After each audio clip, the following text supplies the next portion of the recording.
Bonjour à tous et bienvenue dans le Live TV Finance. Une heure d'actualité financière et d'actualité des entreprises vous attend en direct sur TV Finance et Boursorama.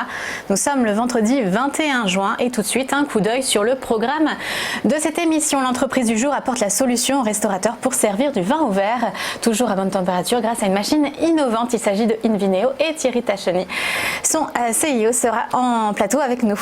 ChronoCAC avec Antoine Quezada, trader, formateur et coach, qui nous fera un point sur la bourse en ce vendredi matin, un point technique et macroéconomique.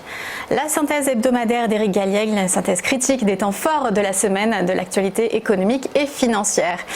Et parole de dirigeant de 3 entreprises, aujourd'hui nous recevons un homme de médias, Olivier Tazé, qui vient nous présenter son application Proformalité pour faciliter la publication des formalités juridiques. Zera, le conseil aux entreprises et aux dirigeants vu par Alec Cortet.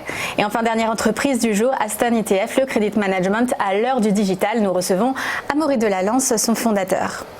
Mais tout de suite, les informations économiques de ce début de matinée. Ça a été un jeudi noir pour Natixis. La banque d'investissement du groupe BPCE a fortement chuté en bourse hier après l'annonce par Morningstar de suspendre la notation du fonds d'une de ses filiales H2O. Il s'agit du hedge fund Allegro. L'agence de notation Morningstar évoque des questions sur la liquidité de certaines obligations détenues par le fonds et notamment des obligations privées pour 7,35% du capital jugé comme illiquide. S'ajoute un potentiel conflit d'intérêts à la suite de la nomination du directeur général d'H2O au conseil d'administration d'une entreprise où le fonds a investi.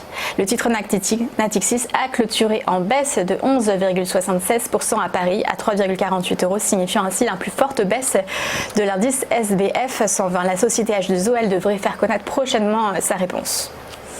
Slack a fait son entrée en bourse. La plateforme de messagerie et d'échange de données entre professionnels a même effectué un début de bourse tonitruant en clôturant à un cours à près de 60% supérieur au prix de référence. Le titre est entré via une cotation directe, ce qui fait que l'entreprise n'augmente pas son capital mais vend seulement ses actions, une procédure reconnue pour permettre un cours plus normalisé, ce qui avait été le cas pour Spotify. Et selon plusieurs analystes, il est d'ailleurs possible qu'Airbnb fasse bientôt son entrée par le même procédé.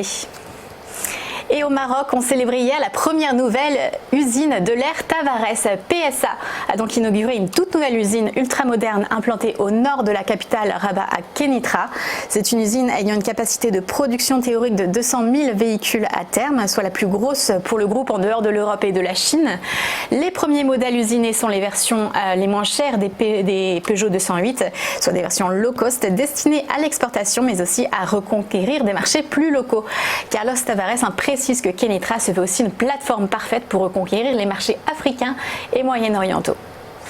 Et du côté des marchés financiers, la bourse de Paris a terminé en hausse hier de 0,31% à 5 535 points, une troisième séance de hausse consécutive. Et un record historique pour le S&P 500 à 2954 points. Le Nasdaq, lui, a pris 0,8% à 8051 points, sous fond pourtant de menaçantes de guerre avec l'Iran.